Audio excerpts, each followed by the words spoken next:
ഒരു ദിവസം ഒരു കടുവ കാട്ടിൽ നിന്നും നാടു കാണാനെത്തി.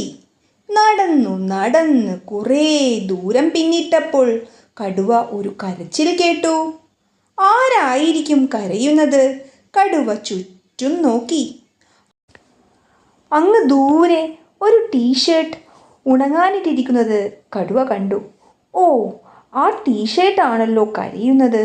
എന്തിനായിരിക്കും ടീഷർട്ട് കരയുന്നത്? എന്തിനാണ് കരയുന്നത്? കാര്യം പറയൂ. കടുവ പറഞ്ഞു.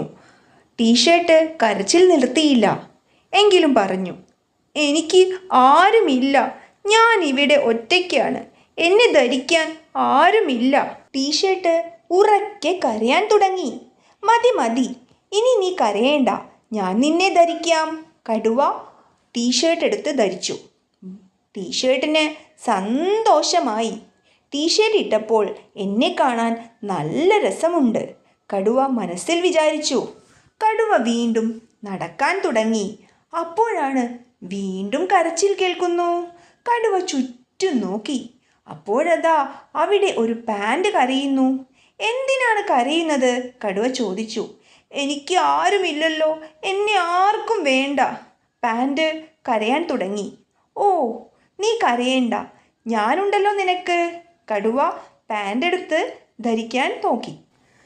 എന്തൊരു ഭംഗിയാണ് ഇപ്പോൾ എന്നെ കാണാൻ.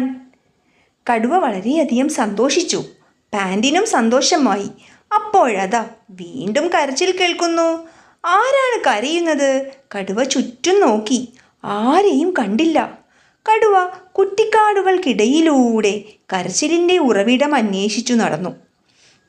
നടന്ന് ഒരു അരുവിയുടെ അടുത്തെത്തി. അവിടെ അതാ ഒരു കുട്ടിയിരുന്നു കരയുന്നു.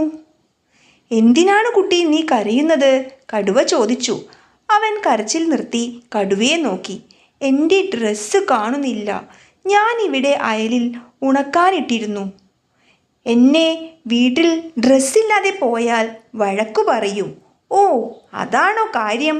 നോക്കൂ, ഇതാണോ നിന്റെ ഡ്രസ്സ്? കടുവ അവൻ ധരിച്ച ഡ്രസ്സ് കാണിച്ചു കൊടുത്തു.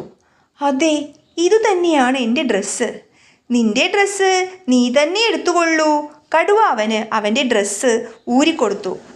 കുട്ടി പെട്ടെന്ന് തന്നെ ഡ്രസ്സ് വാങ്ങി ധരിച്ച് ഒന്നും മിണ്ടാതെ ഒരു ഓട്ടം വെച്ചു കൊടുത്തു. എന്തൊരു കുട്ടി, ഒരു നന്ദി വാക്കുപോലും പറഞ്ഞില്ലല്ലോ, കടുവ സ്വയം പറഞ്ഞു. ഓ, നേരം വൈകിയല്ലോ, തിരിച്ച് കാട്ടിലേക്ക് പോകാം. കടുവ കാട്ടിലേക്ക് തിരിച്ചുപോയി.